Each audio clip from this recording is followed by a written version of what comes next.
Hello everyone, welcome to our channel. Today I am going to guide you through the process of logging into Unity Health account. Whether you are a patient, healthcare provider or simply accessing your information, this tutorial video will help you to navigate the steps seamlessly. Let's begin. First of all, launch your preferred web browser on your computer. Whether you are using Chrome, Firefox, Safari or any other browser of your choice, make sure it is running. Now, in the address bar, type in Unity Health Login.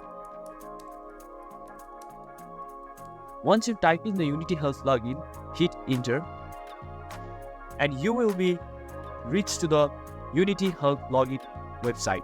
Now click in this login options. You will be directed to the login page. Here you need to enter your username and password in the respective field. So type in the username in this section and the password in this section. After that, you have to add on the OTP code. So add the OTP code as well.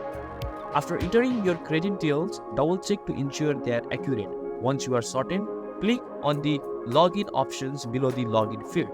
Once you are logged in, depending on your role and permission, you will have access to different features and resources within the platform of the Unity Health. Through this way, you can simply log in into the Unity Health through your computer device. Thank you.